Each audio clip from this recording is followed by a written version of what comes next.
Wayne State, North Dakota State, Southern Methodist, Iowa, Oklahoma State, Kansas. He broke into the league with Seattle. He's with the Steelers now. If you want to see the offensive line from the Steelers, Paul's talking about his tough guys. The Steelers have some tough guys. When you think of the Steelers, you think of a hard, power running football team. So without further ado here, Kent Stephenson from the Pittsburgh Steelers. Kent. Thank you.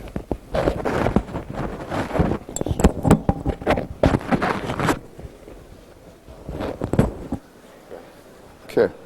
You hear me? Can you hear? I guess so. Is that lady still here? Okay, yeah, she is.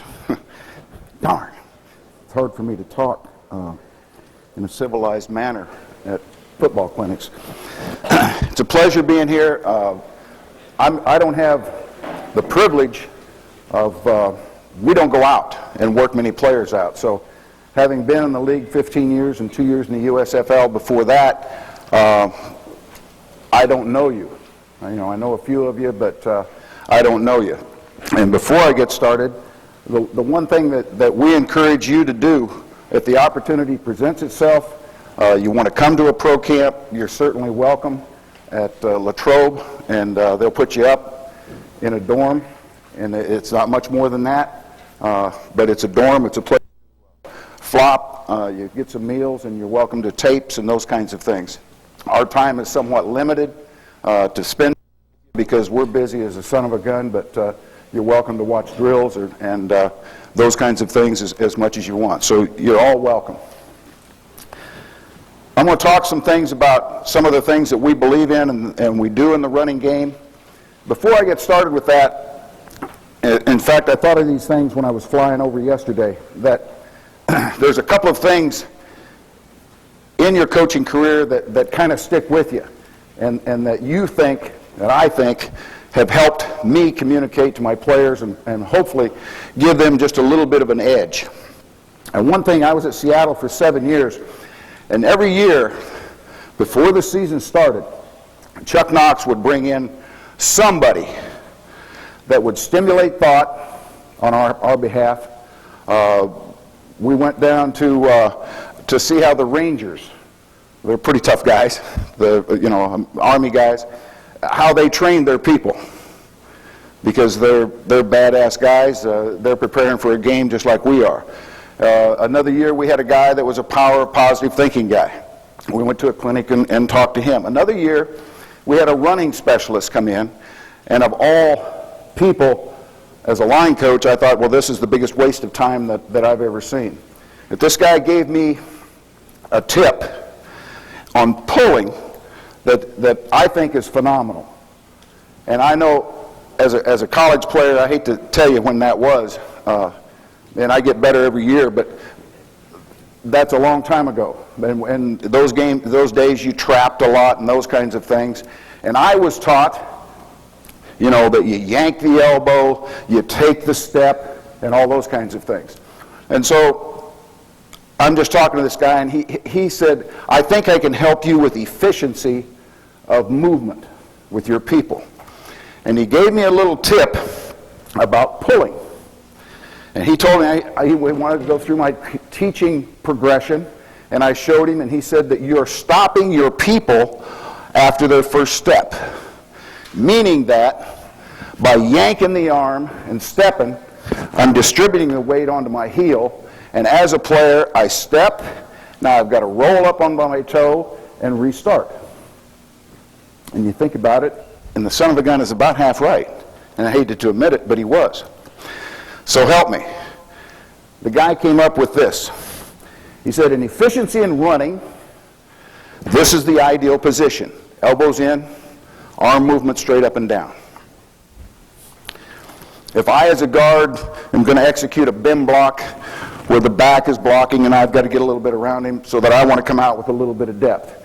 He says, don't yank the arm, flip the wrist in a relaxed manner. So his point was flip the wrist and run. Flip it. Keep the elbow at the side. Don't do it real. When you first see your kids, they'll go, it's deliberate, it's stiff. He wanted everything soft. Flip. That's another thing that I learned. when you're 58 years old and you've got 2 replacement knees, don't friggin' demonstrate. Because if the players do what you do, you're in a sorry world. Well, we had a guy that was a real student of the game. His name is John Borchardt, that played for us. Was a backup guy, utility guy, but a real technique. He played in the league as long as he did because he was a limited athlete, but he used good technique. Slow. He was a slow guy. It improved his running efficiency. In other words, he got from here to there a hell of a lot quicker. Now, maybe it won't help you, I don't know, but it has helped our guys. It's helped a lot of them. It really has. The other thing that he kind of taught me was that sometimes we get so enamored with ourselves and what a good teacher we are. And believe me, you're the best teachers in the world. The best. The very best teachers in the world. But I think sometimes we handcuff our athletes by this being a 6-inch step and this being a 3-inch step and this being at this angle. I think we do. And so he taught me, and I think he's right, that this is what it should look like. See if the guy can do it. In other words, we run a little skip option, which I'll show you in a little bit. It's unique to our play. It's a bounce play, but our people skip option, and it's different than what Paul is doing. And the stuff he did, I thought, was outstanding. I thought that drill tape was outstanding. So don't come to the sideline and say, I tripped over his foot. Your big ass gets off the line of scrimmage.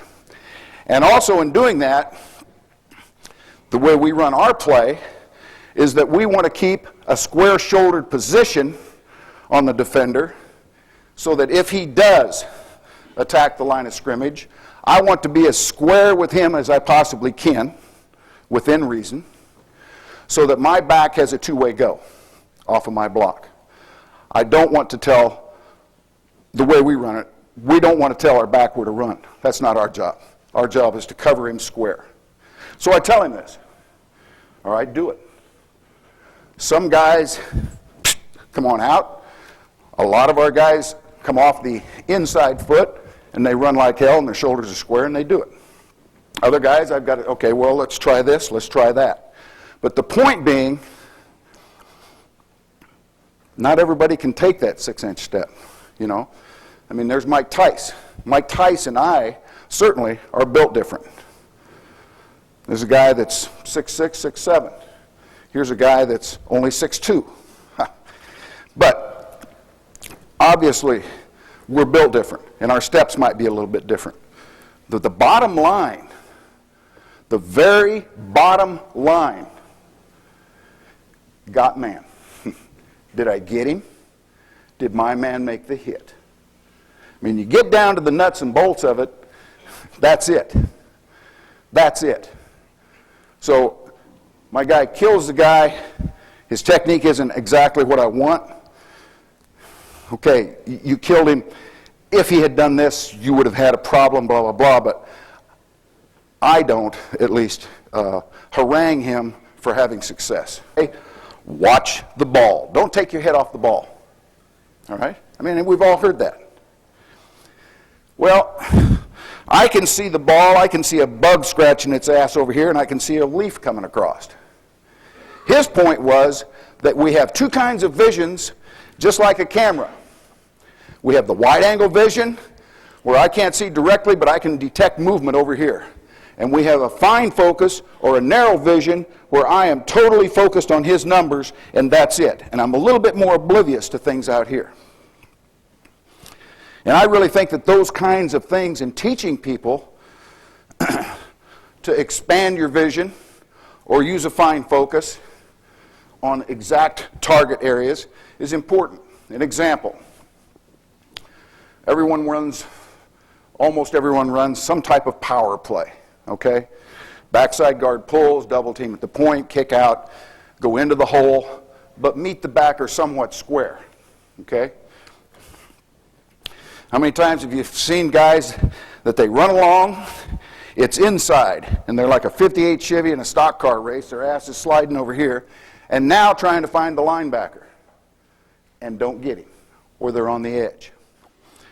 And my answer to this young man is expand vision. You use the big vision. I'm seeing him, and I'm feeling this. And don't tell me you can't do it, because if you can't, it's been nice knowing you. But you can do it. You can do it. We use it on options. I say that we do. At least I tell them that. You know, it's a lot of times like I got a tape here, and what I've been coaching and what I see are two different things sometimes. And the head coach kind of reminds you of that occasionally. But some players, I think it might help them. All right? Those were two little things. And I use a fine focus. And I don't know that they use it, but I teach it. Is that if I'm going to pass block this guy, I am fine focused on hand placement. I'm looking at where I want my hands. That's a sign of being overweight. That son of a gun coming out all the time. And now all that head movement and all that he gives me is dial soap. It doesn't mean anything. I don't want to see the whole man. I want to fine focus on where I'm going to place my hands. So I don't know if that helps you or not, but I use it in my coaching, and maybe it takes time when we're in the off season, and sometimes you're kind of scratching for a little time to do things. And you can't do both. You've got to be able to do both. You have to be able to do both. But Chuck Knox was a ground Chuck. You all heard those kind of things, and I learned a lot from that man. I went to Pittsburgh. In the last 7 years, we have rushed for 15,000 some yards. We've rushed for an average of 2,100 and some yards per year. We've had a 4.1 average over those 7 years. And I say those things not to say what a wonderful job I do. I'm a hell of a lot better sponsor than I am coach. And those good players that you guys have developed make me a decent sponsor. This year they forced me into coaching because we had some tackles hurt, and I had to coach, and it was a sorry affair. But the point I'm making is that we believe in the running game. We do see 8-man fronts. We have to throw the ball better and more efficiently to take advantage of that 8-man front. But like Paul said, there are times that, boys, you got to saddle it up and let's hi-yako it. You know, we've got to go play that 8-man front, and we're going to run it. We're going to run it. The signature play of the Pittsburgh Steelers since I've been there, and Ron Earhart put it in, it was his offense. And we've got the greatest running back coach in the world, believe me, the greatest. I don't tell him that his backs are screwed up. You know, he'll let him handle that. He'll bite my head off. But Dick Hoke is a great, great running back coach. So that helps as well. The signature play that we've run, and probably when we face somebody, this is the play that, at least one of them, that hopefully people respect, and hopefully they spend some time on it and try to stop it, and some people do. They shove it right up our, what you call it, but it's been a pretty good play over the years. Much different than what the stretch play, but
but rather than sprint at the outside leg of the tackle, we roll our back. And patience is a virtue. Our quarterback reverse pivots. Our back is hanging somewhere at the offensive tackle. He's usually just starting to pull away at the handoff. And now he's going to run here, here, or here. Now occasionally, much similar to what Paul talked about, is that you will take a cut back to him. Occasionally, if you get people, you line the defense up, you put it on a sheet, but when the play is over, your guy still has control of him, but the son of a gun's over here. You know what I'm saying? And our back can cut it behind here.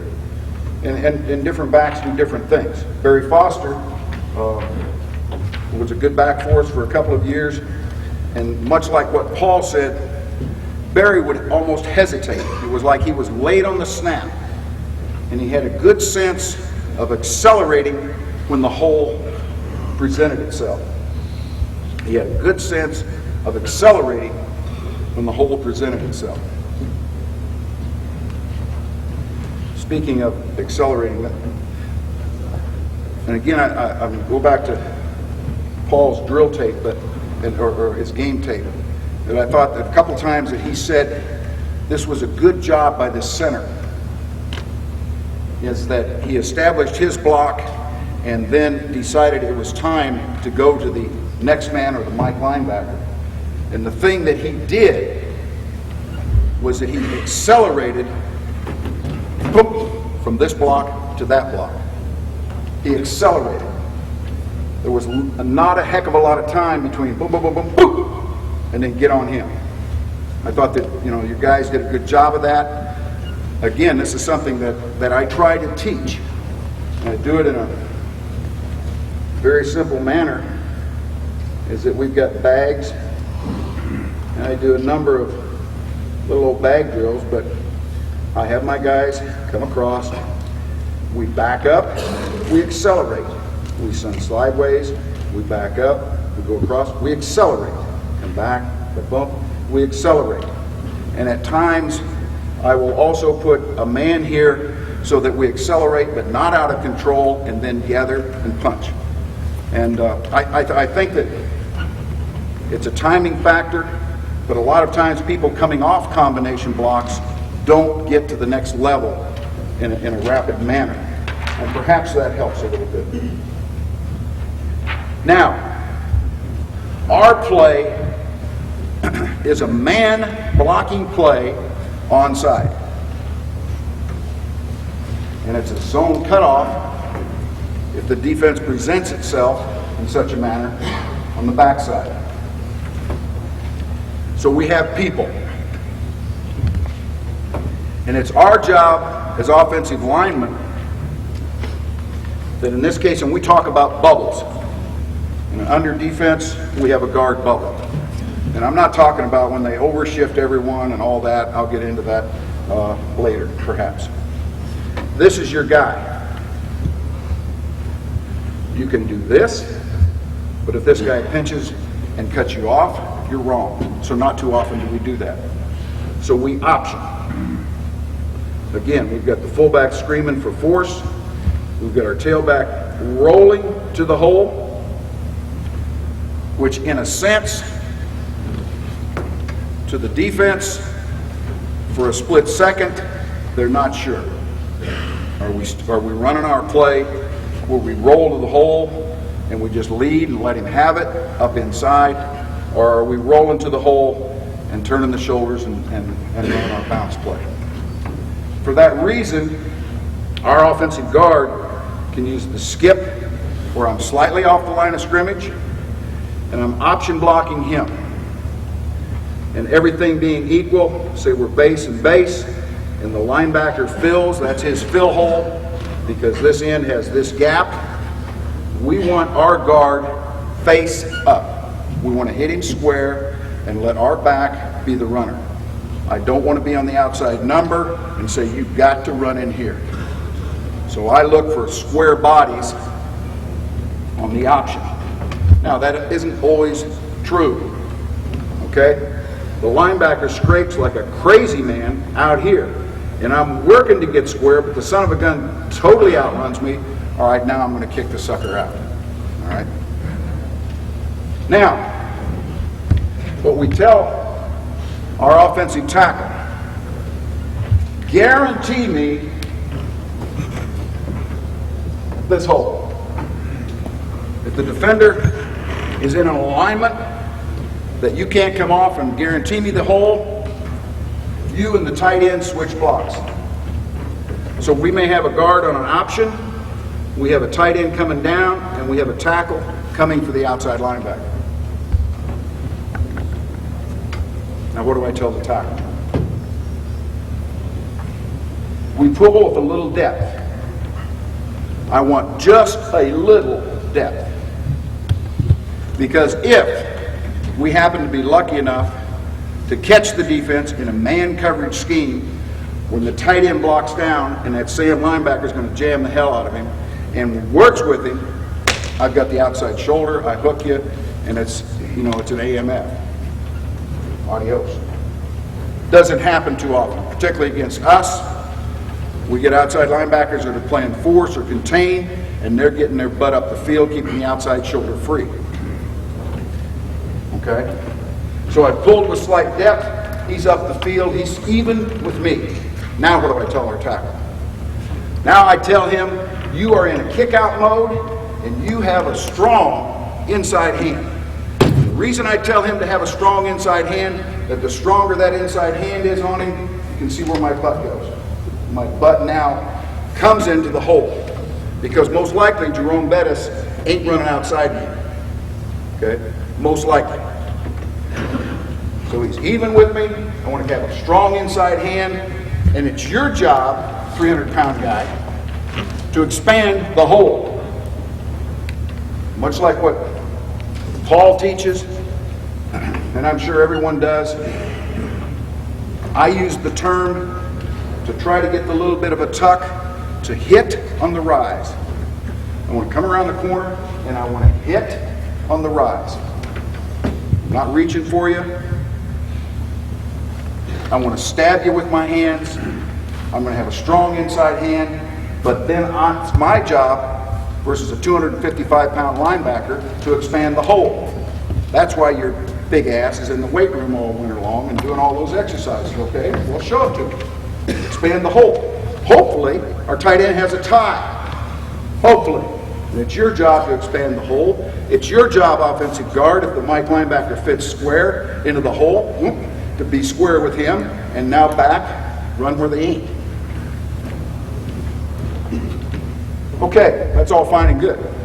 That's the technique that we teach this guy. Now, we're playing some hog molly in here that isn't going to let us, our center, guarantee me this hole. He's a penetrator, he's a big guy, he's offset, but he's reading the guard as well, and he feels the guard pull, and he hip pockets him, and away he goes. Like I said, I'm a hell of a lot better sponsor than coach, and I've been blessed with a great center. So, DeMonte Dawson, you know, this thing kept presenting itself. So one day, the very first year we were there, let's switch that. Dirt, that's his nickname. So if I say Dirt, I'm talking about my son. Pull. You pull. Now, because he has the nose man on him, he can't do the skip. It's not possible. And you say, well, you can do that because he's special. And at first I thought that was true. Centers can pull. You know, unless you got some jug butt like me in there. But centers can pull. They can pull. The reason they don't pull is because we never ask them to. They can pull. Dirt pulls. Now I've got the second and other guys. Well, shoot, if he can do it, let's see. Now it's not as good. It's not as pretty because he's a special kind of cat. But yet, they can pull. So we can alleviate that problem. We can alleviate that problem if we're blocking people and the Mike linebackers over here. All right? You can't get him by going through, go around. So you can run the play. Believe me, your center can pull. The next phase of it is that, again, I ask the guard, guarantee me this hold. If by alignment of the defender, you can't guarantee it to me, you switch assignments with the tackle and you go. But going to the line of scrimmage, this tackle is saying, that's my guy, unless we have a switch type of call. Again, if the man that I'm responsible for as a guard is in a stack position here, not on the line of scrimmage, but here, I still use the skip option. If my defender, in some of these overshifted defenses, and we don't particularly like this play, we have an adjustment to it, but if my defender is out here and I get the call, I need to G block him. Or as a tackle, if I don't get the call, I need to just turn and go. I don't skip option anything that I'm blocking outside. It's an old Jeep theory type of thing. Now, our tackles don't option as much, and you say, well, dang, you're putting a lot of pressure on that tight end. Why don't you zone block that? You can't do both. Okay? You got a zone block called and the guard calls you down. Now what do? Half of you go this way and half of you go that way. No, we're not zoning. By that time the play's over and you've been screwed. All right? And that's why we wear this. We all know what that feeling is. So, yeah, we put pressure on our tight end. So he's a run blocker first. We don't try to kill the guy. We want to cover him. What does my tackle do? A couple of them were good enough athletes that they could skip option. The others are just get off the line and come around. The biggest thing that I teach our offensive tackles is that if the defender hits it square, in other words, as you come around the tight end, make sure that you're in position, that you're not out here, again, like that old Chevrolet in a stock car race and your butt's out here. Make sure that you bring it skinny and that you can handle a tight fit or fill by the backer there if the safety's filling from outside in. Okay? That you're square with him and you make it tight and skinny. So on the onside, these fellas have these fellas. And sometimes it's kind of an adventure during the course of the game as you're watching, you don't have a great angle and you're going, I wonder who in the hell's coming out of there. And boom, there's the tackle and the tight end and here comes the center. And the next time the center reaches in there, then they're base blocking and the guard comes around. But it really isn't complex. We run it a lot. We practice it a lot. Our guys believe in it. The backside. We treat it as if the ball's going here every time. And occasionally it doesn't. But we treat it in that manner. And so that our cutoff blocks are sprint cutoff blocks as if the ball is going to be outside of our tight end. And occasionally we get people that run underneath of us, and it's inherent with the play, and so that happens. The biggest thing that I teach for this combination between the guard and tackle, you going to work on me now?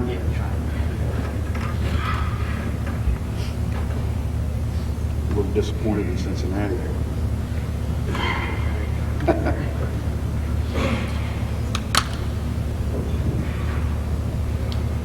No, because I don't have much left.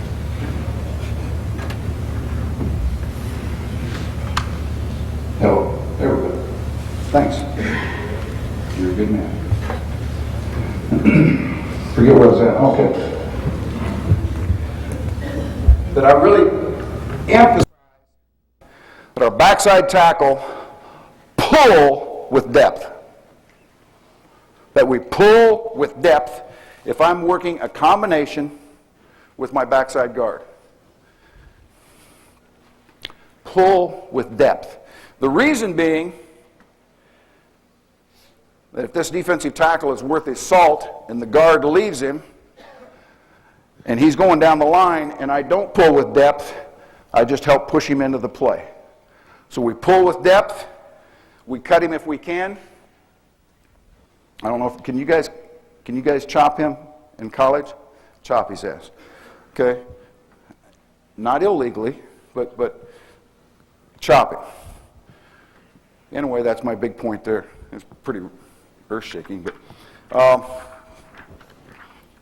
another thing that I forgot to mention this, and you'll see our guys do it, hopefully, that there are some defenses, for instance, that will take and they really boss the linebackers and fit the free safety in on the weak side, and that's the eighth man in the box. Where our tackle needs to get to this guy, and he's a faster guy, he's a better athlete, and he can outrun me. And again, back to this running guy, I always used to, if I'm cutting you off, lead step, go get there. And the man said, do you know that if you cross over, when you don't have a defender on you, but it's a speed contest between you and me and you're faster than I am, that I can cover more ground this way than I can with a step here and here. And all you have to do is walk it yourself. Step, step. I got that far. Crossover. Step, step. I got that far. So even a guy like me with a limited Iowa education could figure that out. And so our guys use it because that's something that they listen to you about, because they don't like that contest. When they're after somebody that's faster than they are to begin with, we try to cross over. Now, again, because people don't play fair and they'll run around the block. Years ago, I coached at Oklahoma State, and we played Oklahoma, which was a nightmare. And they had linebacker, had a guy by the name of Cumbie and another guy by the name of Rod Show. They played in the league for a number of years. And they played a 34 defense. And you'd come out on them, and they'd swim you and go the backside. Well, at that time, you question his courage.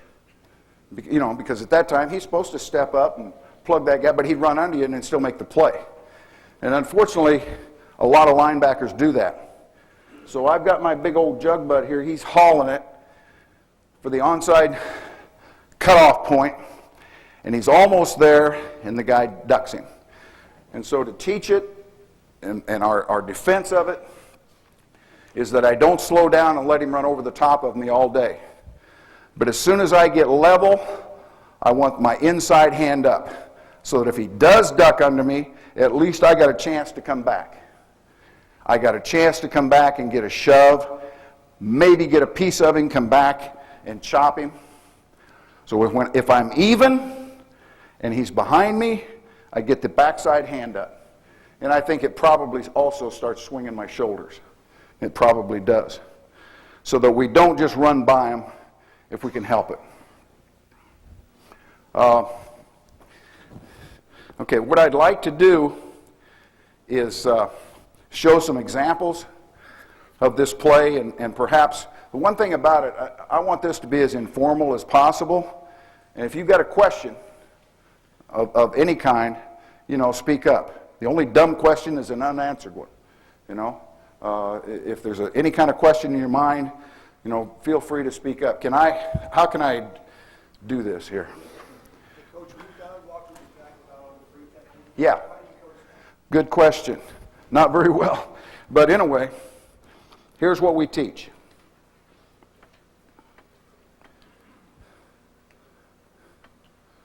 And one of those tackles, that I said that I was forced to coach this year, he ain't got it yet. But anyway, we're going to take a little bit of a dig step, I call it, to the side that I'm going. And you'll find out in a hurry, like Paul said, if your people have a poor stance. Because tackles that pigeon the outside foot outside and try to down block, it's somewhat of a problem. You know, so balls of the feet and that kind of thing, so I can also pivot, like Paul's talking, and come down with my second foot. We are not, if I get beat anywhere, we'll take getting beat with penetration. Okay? I don't like it, and I'll harp at him a little bit, but if this guy just hits it, as our guard comes out, I can get enough of him to knock him here. We have our quarterback reverse pivoting, all right? And it's a horror thing to watch on the sideline because you're going, oh, shit, there's penetration. But he, you know, it's close. It's like dynamite. You know, dynamite and horseshoe. But anyway, the next thing that I really emphasize, and some of the guys do a decent job of it, is that I keep the outside hand high. And that's the hand that I'm going to fight him with, should he be a two-gap player, or should he be the type of guy that's worked against our offense forever, like Tennessee. I mean, our guard pulls and this guy comes down, and unless he has a predetermined stunt inside, this guy is out here is, you know, fast. My outside hand catches him. So I do not try to deliver a punch and come across my body with the outside hand. It's soft, and that's my catch hand. I catch it coming over the top and do the best I can do. If this guy fights it real hard and I'm still on him, we have run there, behind him. So that's basically what I try to teach on it. Question? Head placement? Where do you want his head placement? Initially, I'm going to his neck. Yo! He asked me if I had a good time last night, and I did. No, he asked me about head placement of the down block. You know, what was the initial aiming point? Say what? Yeah, it'll be on... No, I wasn't that good. That's pretty good, Howard. I owe you one, bitch.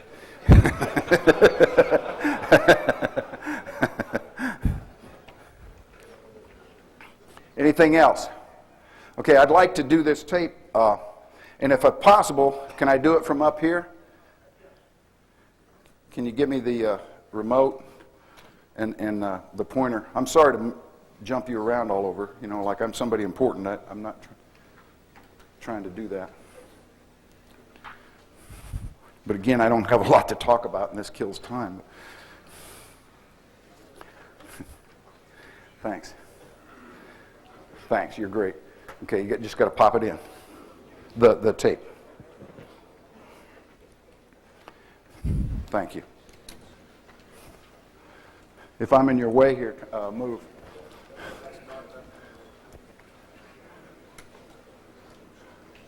Whoops. Is it going? All right. Okay, here's our man blocking play. And like Paul said that, you know, if we run it from one back with two tight ends, then somehow we need to bring a receiver in to block the 8th defender. And last year, because of our woes in the passing game, the 9th defender.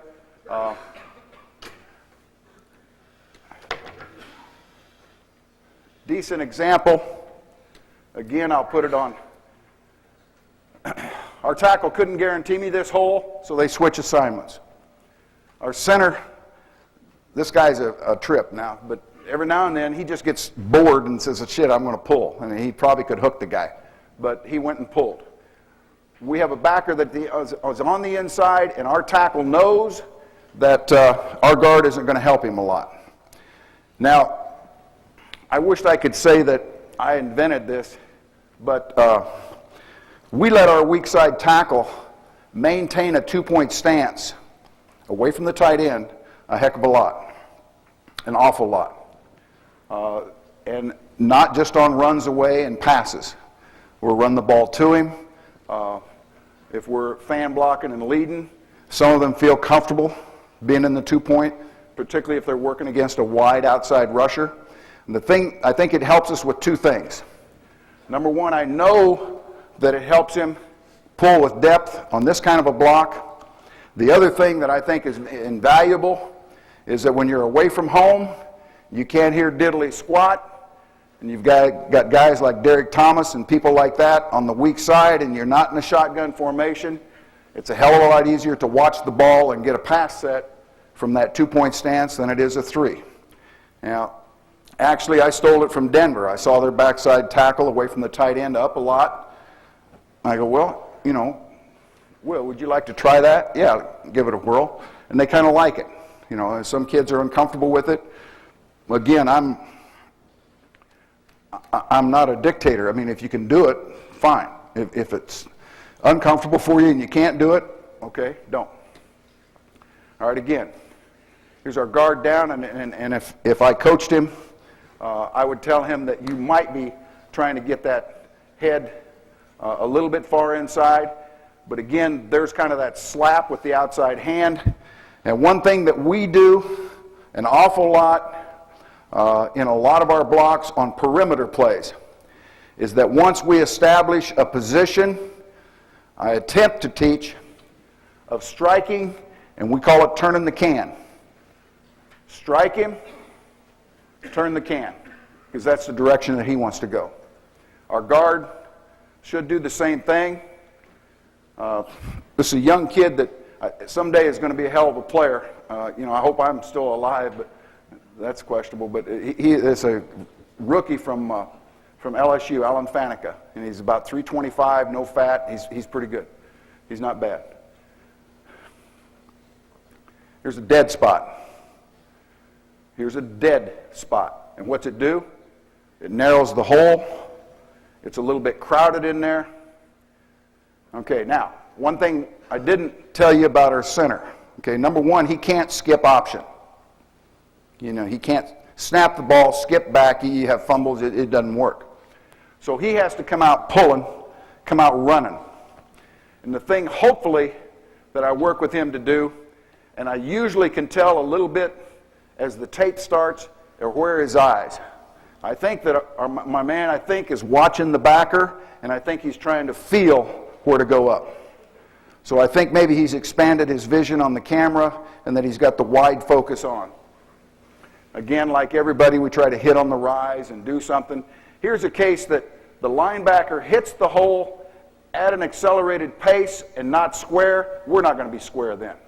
But that's not bad. And occasionally there's two of them in here. I mean, that's a little confusing for the fullback. Once in a while he'll take our guy. If he does, we use the pizza theory. You know what the pizza theory is? Is anybody awake?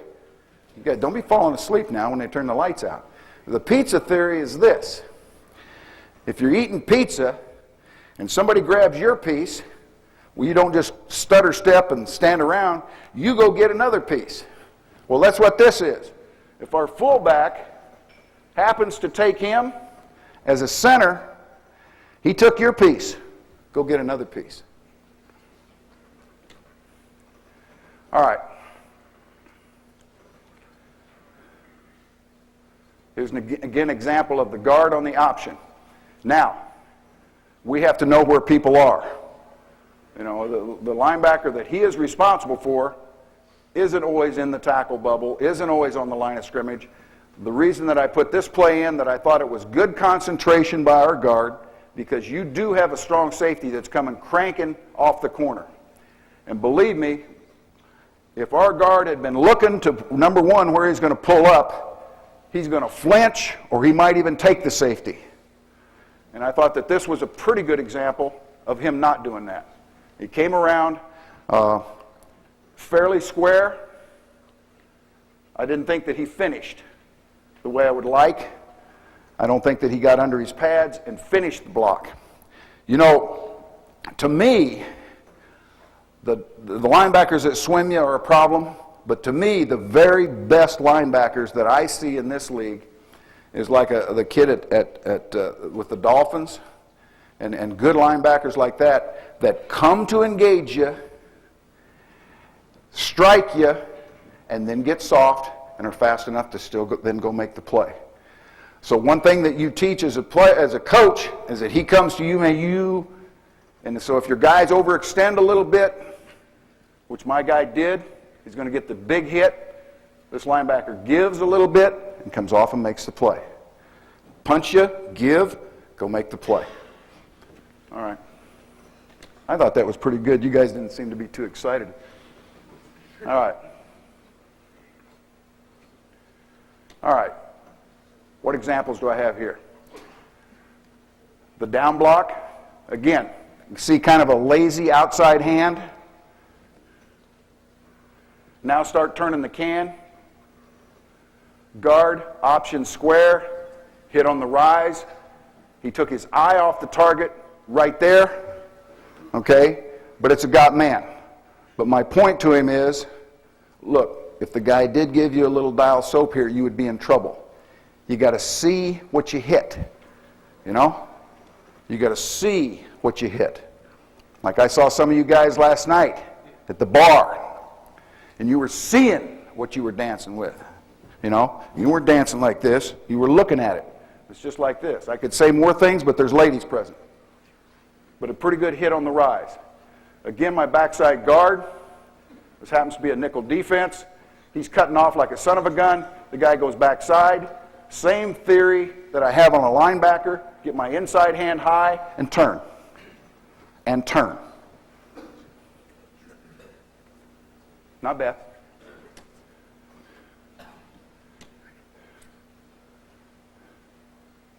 Okay, I wanted to show you this.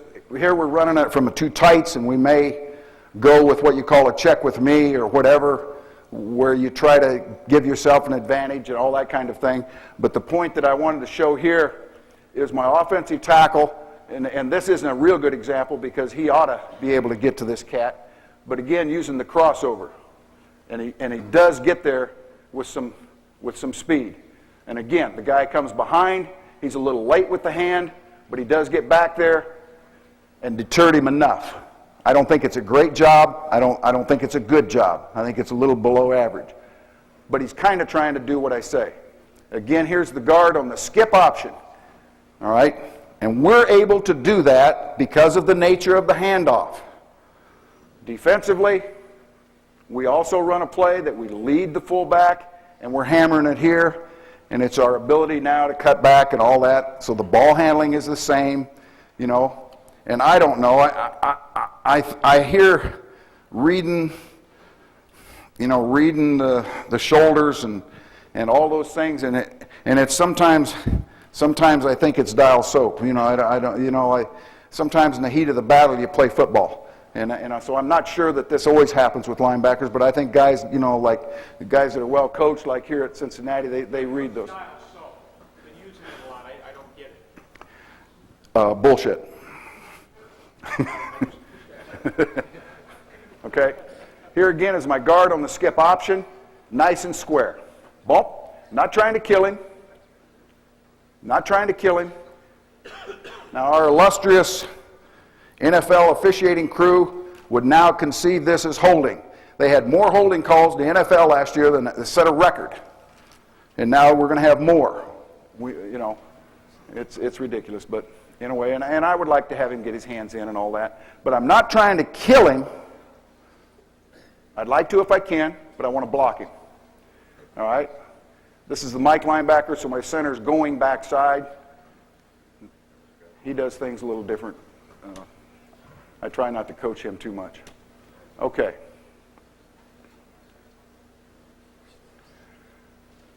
If our center feels he can get through, it's his prerogative. Get there, bitch. And he got there. And that's a pretty good fast guy. Again, just a little bit of a dig step, outside hand high, collapsing.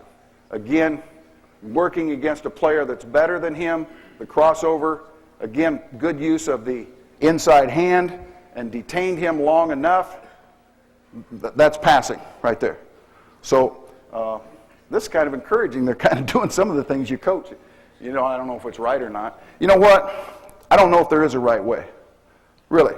I mean, because what we do and what Paul's talking about with the stretch type of play, we're trying to accomplish the same thing. We go about it in a different manner. All right? We're trying to accomplish the same thing. We go about it in a different manner. There isn't a right way or a wrong way. It's what you believe in. And more than anything, it's what you can coach your players. I hear so many things, so many times we're going to do this, and we're going to do that, and we're going to do this. Holy buckets, this guy, you got him tied in knots. Again, going back to golf. I mean, I buy golf. I love golf. All right, I'm not very good at it, but I like it.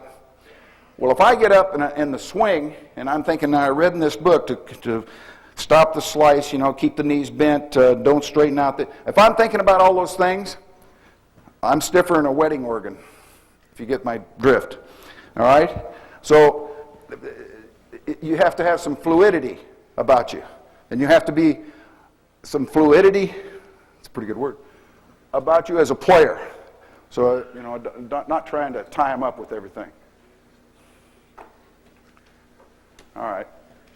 Just an example of a one-back set where now our receiver has force. If force is such that it looks like this guy could be forced, we can have a double crack. I mean, everyone has all those exotic ways to get people. The point that I wanted to show here is the depth of our backside tackle on his pull. Again, he's off deep, and you can say that's not a very good cut, and it really isn't, but the guy ran behind him. But this young man, he's not a young man, he's in his 30s, and he just retired, Will Wolford. There's warriors like this that sometimes when you talk about them, you almost get a tear in your eye. This kid played in this Monday night game against Kansas City because he wanted to, because it was a big game. But this guy has got a torn pectoralis muscle. I mean, it is torn. So he played the game one-handed. He's playing one arm. He's got this one taped up, and you won't see it involved in any blocks. Pass blocking and all that. I mean, guys like that, you hear stories about prima donnas and all that kind of thing, and guys like this, guys like that, squelch that theory in a hurry. Now, another point that Paul kind of alluded to is that our backside guard's working to get to this linebacker. And so often there's two things that we do, and particularly the young guys, that allow us to fail. Probably the biggest mistake that we make is that after we come off this block and we're starting to accelerate, that we don't maintain a fine focus of target area on the onside number, and that I reach for the defender. Once I reach for him, my legs slow down. I can't run very fast in this manner. So we like to smother him. And I don't want to see those hands out on this guy until we're there, because you slow yourself down. You slow yourself down. And this is a pretty good job. It's acceptable to run the guy by the play. If you're on him, it's acceptable. You're making all this money, dodge. Remember when you were a little kid and you played dodge? Dodge him. All right? He runs him there, dodge him. Okay? It's fair. So here again is our stretch play. Now, I want to show you our offensive tackle here. Take a good look. You probably never see him again. This guy blew a knee out in this game and then re-blew it out about a month ago in some foolishness, and it's really a shame. And this guy, again, is a warrior-type guy, was a defensive lineman at Maine, and has played every offensive line position except center for us in the 7 seasons that I've been there. Really not a pretty player, but an effective guy. All right, a little bit of a pull with depth. The guy is up the field, strong inside hand, and could be stronger, and could be more working my butt up into the hole. I like my guard. I think he's peeking, but he wins. Okay? Hands high, cover him, and work your feet. And let the ball carrier be an athlete. Let's see. What do you do? Is this it? Oh, yeah. Well,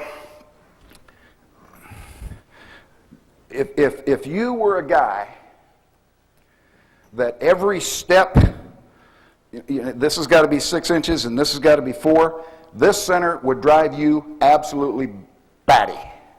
His steps are screwed up as Hogan's goat. I'm telling you, he's all messed up step-wise. He's one of the best son of a guns I've ever been around. So he does things a little bit different. Our theory is that I have an offset nose and I'm going to handle him. Is that I'm going to come with depth initially, similar to what Paul's saying.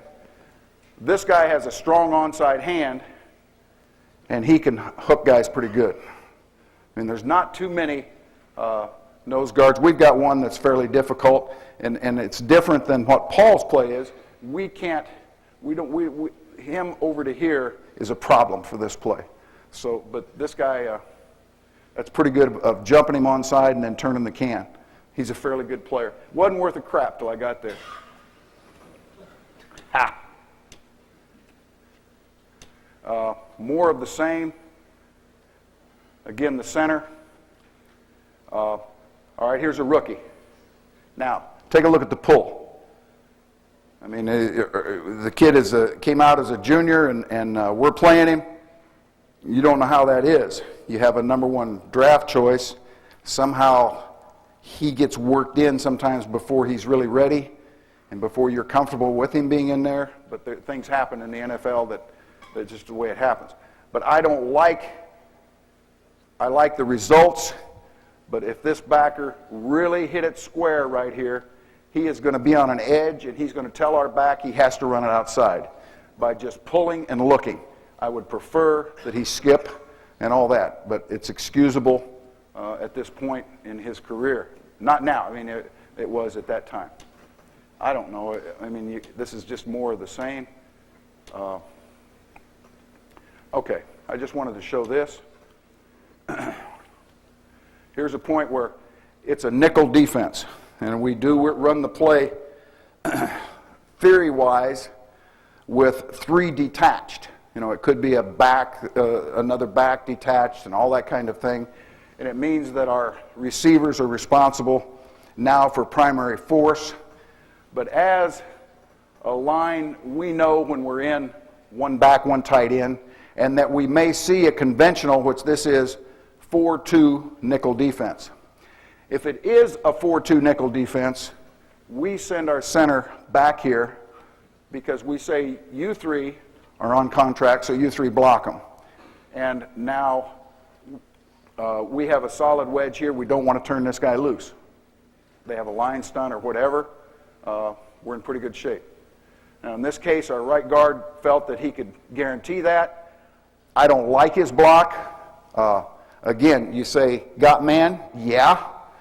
But to me, I don't think that he attacks the defender. I think we're turning our can too soon, and that's one of the things, that's one of the downfalls of teaching what I teach, is that we get the cart ahead of the horse, and we start turning on the first step, and we haven't established the line of scrimmage. I would prefer that we come off onside number hit, take it up the field, and then turn him. And he's successful here, but that's okay. This guy is Jim Sweeney. He's a 16-year vet. I don't tell him skip around because those legs are too old. But I think that this is a pretty tight, skinny move around the backer. He's got depth, he's square, and there's the play that hits really the off-tackle hole. Okay? This is good just because our back runs so damn good. He really does a nice job. Again, this was a team that we, at times, we would go ahead and zone block, which meant that our center was on the island, on the offset nose. They play the backer way inside. Our backside tackle now needs to pull with depth to get him because that guard is not helping you. You know, like Paul had that saying for the back, you know, you're on your own, and that's what I tell him. Don't give me your sad story that, can't he give me a little help? Pull deep and get him. That's my getting block. Well, he's lucky here. This guy he was getting it up the field. Nice job right here. anticipating fast flow, doesn't do it. Get the outside hand up, get the shove. Not bad. Decent on the combination block, pretty decent on the run. We don't have those. Our guy isn't, probably wouldn't be real good on the stretch. He's 260 pounds. But if we can get him going north and south, why, I'm telling you, after a while, those guys get tired of that crap. Okay. I want to go on to the next subject.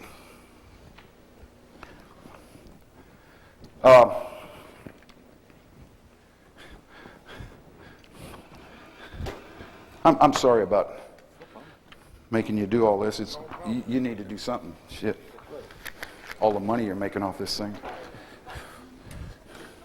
Telling them it's for the association. Yeah, right. Association this. Anyway, I know how you work, Wiley. I'm very disappointed in some of my colleagues today, particularly McNally, the Giants shirt on, rather than, no, on. A play that we've kind of stumbled into, we stole it from someone else. Shouldn't really admit all that stuff. You like to think that you think of a couple things, but again, out of the I formation, I'll tell you something else too, where we're talking about our bounce play, that quite obviously, if you have a strong safety coming off the corner and running this play with the fullback on him is going to restrict your running lane. And we understand that. And that's part of it. Now to answer that, of course, is to put the fullback over here in a strong position, and now he can get on the guy quicker, and that's all good and well too. But we found that the fullback in a strong position had trouble sorting out what these guys up front were doing, particularly if we're pulling the center. So we prefer to run the play from a dead-eye position. And again, if this is our signature play, which it has been, it's been pretty good, not bad, all right? To run the ball weak side from the same set. The play that in the last couple of years that has been best for us is the weak side draw. And our theory on the weak side draw is that we have, I'll just put up the under, is that we have a passive, semi-passive, you set, go, that kind of thing, side, and we have a firm side. We're not passive all across the line of scrimmage. We set both backs weak side, our fullback leads, and we give it to Jerome and Hayaku it. Now, we run the draw pass. We also, you say, both backs set weak. That's another one of those things. Well, the defense will read it. I'm really like you, Paul. When those players say they know the calls. The guys that are the most, my guys don't tell me that. It's like my guys, if the guard pulls on a tackle bubble and the tackle doesn't block down and he pulls too and we leave the guy free, that's happened. Well, don't come back and tell me I made the call, I didn't hear it. Screw that. You're both at fault. You two have those two, and don't tell me that happy horse crap. I don't want to hear it. I don't want to hear it. It's on both of you. And I'll tell you where we get more problems than not. You go in the preseason, and as the season goes along, you have little words that tell you it's this call, and this call to the onside is the same as the combination to the backside, so the defense can't read it, okay? But usually it's some smart guy. You know what? Let's use this, or let's automatic it, all right? I had 2 starters last year, Strelzik and Brendan Stye. We're playing a preseason game. We run our play, and the 3 technique damn near beheads our back because he goes on the option and he goes on the option. Okay? So, and you know how those guys defend one another. Well, it was my fault, Kent. I didn't hear it. And I keep questioning it, and pretty soon I find out they got real smart. We're going to automatic it. Yeah, automatic this. Make the call. You 2 guys get on the same page. Tight ends. How often, when they block down, the defensive end reads it. Here's another thing that our guys, it seems very elementary to me, but sometimes you don't assume. But I tell my guys, on this block, okay, on that block, offensive tackle, if you were playing defense and the man on you pulls down and I see a flash of color coming from this side, and I didn't have a predetermined jet or hitting it up the field, and I'm playing football, don't you suppose that the guy would try to come out here and tackle the guy with the coconut? Isn't that common sense? Then we'll run a play where we're both coming down. All right? Again, if he's somewhat of a reader, I would expect that initially he might come here. Now, he's going to fight out quick because people read things quick and all those kinds of things. But somehow, guys don't really, here comes my jug butt, and he's playing it like this guy's coming back outside when we're both blocking down and we get split. Well, I thought that when I blocked down he was going to, yeah, right, if the guard's pulling. Anyway, that's enough of that. Here's what we try to do on our weak side draw.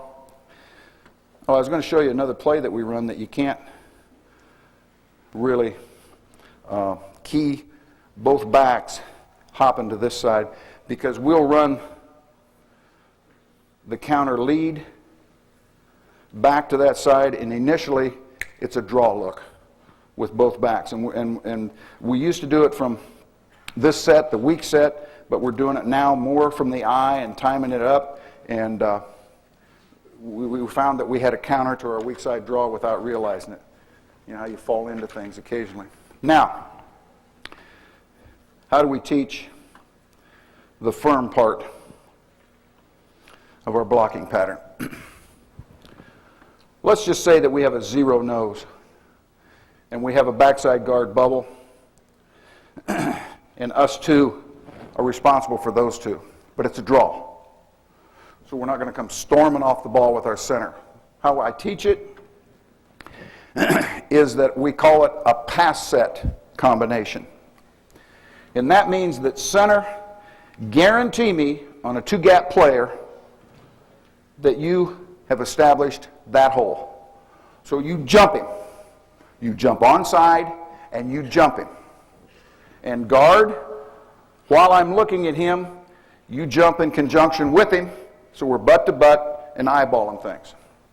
Now, the coaching point comes in is that once I have established my position, I have established that we're going to probably run the football to this side of me because I have established this position.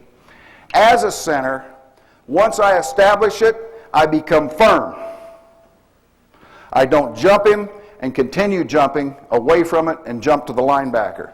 I become firm and my eyes are up, very, very similar to what Paul's talking about, and my eyes are up, very, very similar to what Paul's talking about, because us 2 have those 2. And don't give me this one. Well, the nose was on this side and the backer came here and we didn't get him. Now I know that that's unsound, but it's legal. All right? I learned that term from Chuck Knox. When I was first with him, I said, well, the defense can't do it. They screwed up. So, you 2 have those 2. Don't give me that dial soap. He told me that a lot. All right? And it's a great statement. It's a great statement. If we are working the combination with these two. It's the same. Guarantee me that position, jump him, you come with me. Once I establish that position, let's work north and south, and let's key the backer. And one of us come off when he does declare or knows that it is a draw rather than a pass, and go on with it. And the on side, of course, we're just making little sets, and away we go. Again, I've got a tape of this. Here we go again.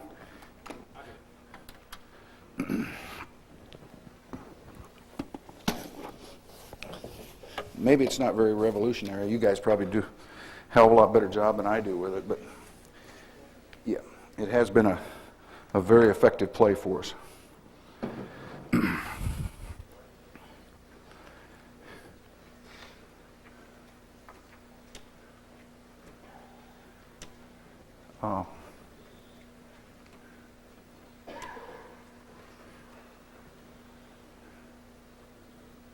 Okay.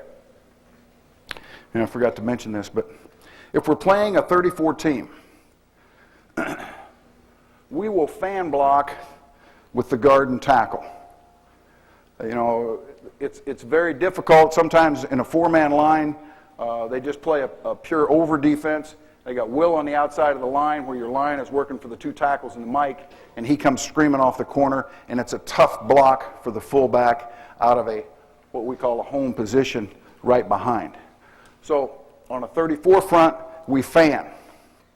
And the teaching of it is that I like to have my guard overset a little bit. And I would like to give this defensive end, if he does have an inside charge, the illusion that he can beat my guard underneath. Okay? I'd like him to see that. My guard, how many times have you run slide protection and your guard sets too far and the guy beats him inside? Happens a lot. So these guys, again, somebody said it last night, I think Tom did, that they have incentives in their contract not for tackling ball carriers, for tackling that guy. Okay? Sacks. I'm a sack master. So we want to give the guy the illusion, if we possibly can, that he's got our ass. You got us. And then hopefully we can run outside of him. Now, in a way, and again, that might be one of those dial soap things. Okay. The reason that I put this in, and I didn't put in just good plays, I didn't put any real bad ones in, we had a bunch of them, but I thought that this was a pretty good illustration. Defensively, what they're doing is pinch, pinch, and bringing the nose around. Now, had we been in the old draw thing where we all set soft, now we got to area this crap off, okay? We got to area it off. Where our center is jumping him, and we're a little bit soft over here, even if they do have that game, and we have also picked it up when it's a tackle here and they're running the T game. Because if this man is number 2, most of the time he's going to take a little hesitation step or try to turn your shoulders with a little bit of a head fake and then go. So if he's number 2 and this guy's a little bit soft, we have had our center run this guy by the hole, by being firm. Okay? So this is somewhat of an example of that, where he ran him by the hole.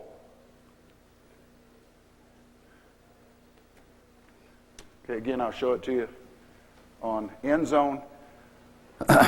We try to, like Paul said, you know, we have 2-foot splits, and but sometimes they're 3 and sometimes they're 1, and you know, and Bill will say, just like all of them head coaches, don't you love? Why is he split like? Oh, he's screwing up, coach. He doesn't pay attention. But we try to have a decent split on this play, and then we have decent splits on other things, so that possibly, hopefully, you can't read it. But I thought this was a pretty good job of showing. And again, you'll see my guard coming on the jump. He felt it. Our tackle jumps. Now, we say that we're firm. All right? If possible, and everything being equal, and I've got the chalk, okay?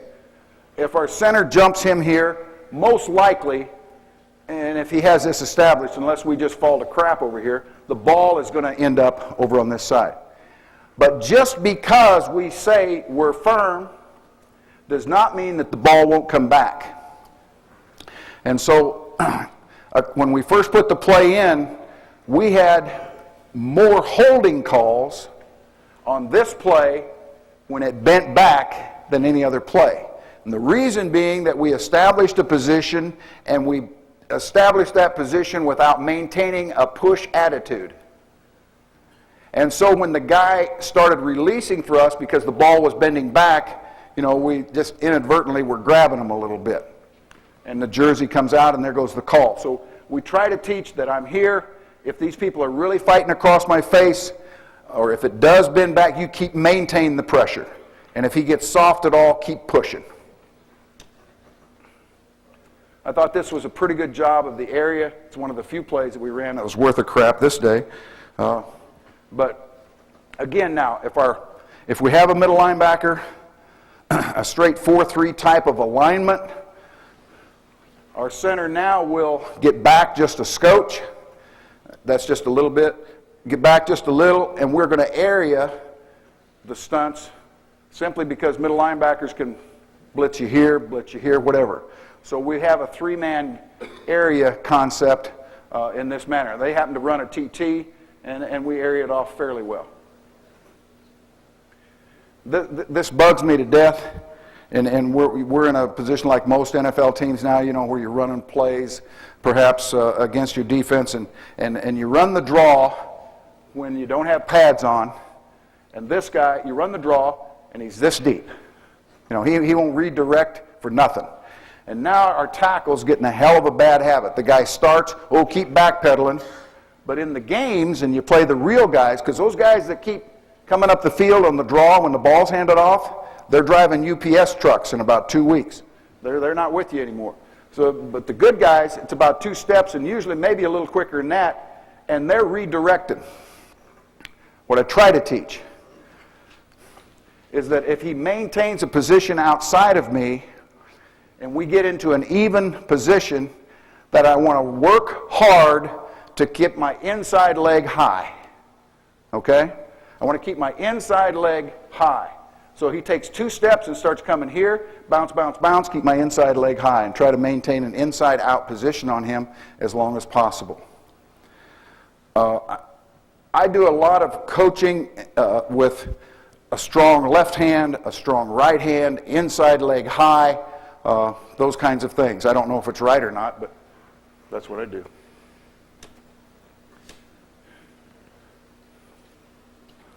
Okay. Another front. There's the middle linebacker. There's the sandbacker. If the middle linebacker's in this kind of an area, we will pass set double team with our center and guard. And what I hope to see on the tape, and I have no idea if I'm going to see it here, that those butts are together. I want to see 2 hind ends square and pushing until somebody declares which guy's coming off. You know, and like we've all done it, it's old as football, so I guess that's not any big revelation. I kind of thought it was, but it didn't. To me, this is stupid. It's really stupid for us to run this combination with that linebacker back there. You know? And sometimes, you know, I mean, you have him. If everything else is equal, that's your guy. Why are you coming in here? You know, why not pass that because of actions that could happen here? Maybe help out our tight end, who does a hell of a nice job right here, but anyway.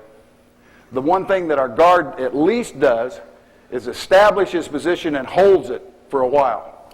Now, the 2 toughest things for offensive line coaches, I think, are draws and screens. They're tough. And head coaches just fail to realize that we do not have eyeballs sticking out of our hind end. And that we are going after a defender that has full vision of our running back and on a draw, the ball busts in a lot of different places. Well, why didn't he hook him? Hook him? Why didn't we know that the back was going to run out there? Or the screen, you know, when the timing isn't quite right, and you got your big guys out there, and they look like water buffaloes on ice. I mean, they're out there, and these defensive backs are, well, why didn't he kick him out? I mean, it's really tough, tough, tough. What I try to do is that when we do get to the defender, is get a square position and buy time. We're trying to buy time. I mean, if I can hold you off for a while, and it's an arm tackle, that's your job, buddy, to run through arm tackles. Now, head and shoulders, that's our fault. What?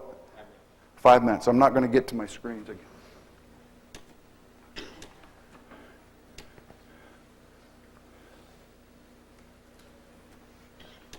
I'll just show you a couple of our screens. We're kind of up and down on our screen game and that kind of thing. And the one thing that's kind of helped us, and these guys do a good job. It's not because of what I do as a coach, but they do a good job. But a couple of things that we try to emphasize on the screen game is that, number one, we try to bring all three out. But I don't say that you're the lead, you're the second, and you're the third. Because I don't know how it's going to come out. Hell, you might be number one. And if you get out there and you don't see another Pittsburgh Steelers lineman in front of you, guess what? You're number one. I come out of there as a left guard, and Dirt is out ahead of me. Whoop, he's number one. So, I mean, it's not that hard to switch assignments. But in a way, that's another theory.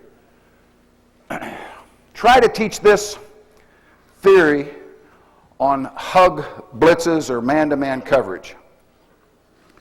Is that we try to eyeball the man most likely to have our back in man-to-man coverage.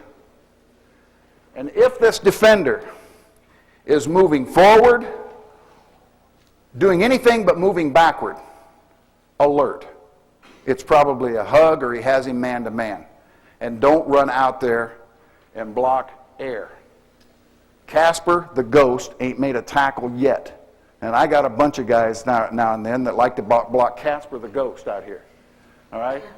Block him. Now, he turns his hips, or he goes starts opening to the drop. Focus your attention, number one, to the outside man.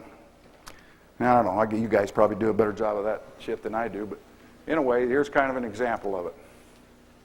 All right, and here's an example of I running a little stunt here, and that in reality, our guard ends up being number two. Now, here's again that water buffalo on ice, and I'd like some help on it. I mean, some guys go out there and they look so damn pretty, and they chop guys, and I don't know. I don't teach it worth a crap, you know. And I think this guy has to help him a lot, but in a way, that's another story. Let's see what we got here. If you're interested in this.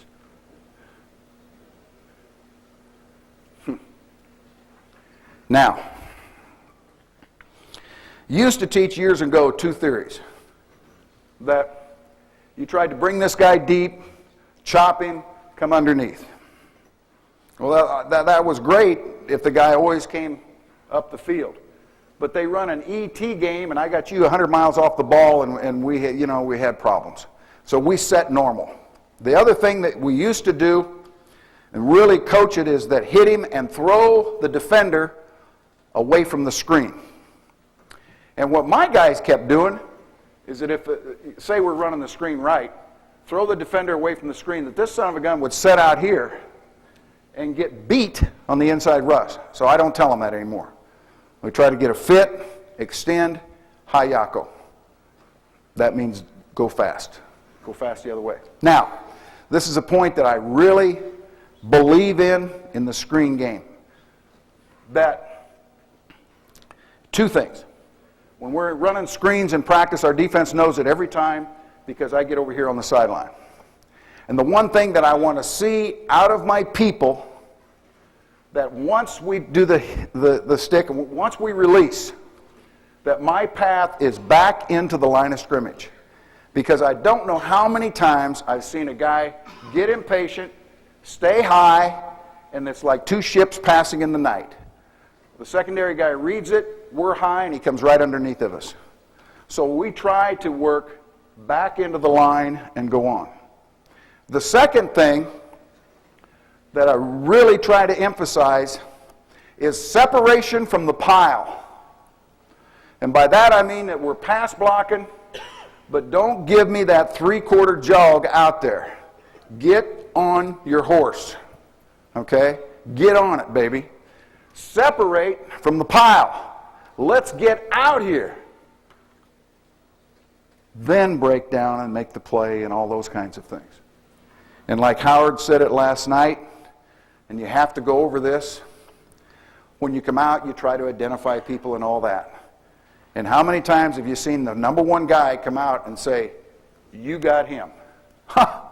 Well, this guy sees me pointing at him. Well, what's that mean? So our theory on it, and we don't do it real well, but if I point, that's my guy. That's my guy. The third thing that we teach and try to teach is that many times these two guys come out almost in conjunction. Our center sometimes gets nervous and he likes to get out there quick.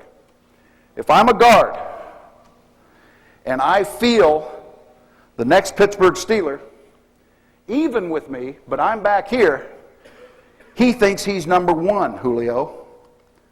See what I'm saying? When Dirt comes out and Alan Faneca's right there, Dirt thinks he's number one. So don't both of you chase the same guy. If we are in that position, guard, you look up number two. Well, what a profile. Holy buckets. Jeez. That's awful. Gee whiz. I was going to brag about the Sugar Busters diet. I guess I won't. Okay.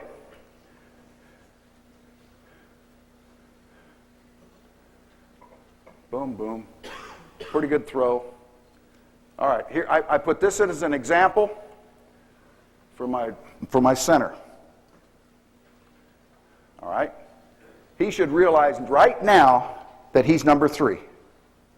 Because Alan Faneca is higher than him, and he should be the guy that's looking to peel to go up. Okay? He's the guy that should be looking to peel and go up. That's probably all that nonsense that I have. Listen, I'll be happy to entertain any questions. I work for drinks. But it's been a pleasure. And again, I really welcome you to come to our training camp anytime or give us a call and come visit us in the off season.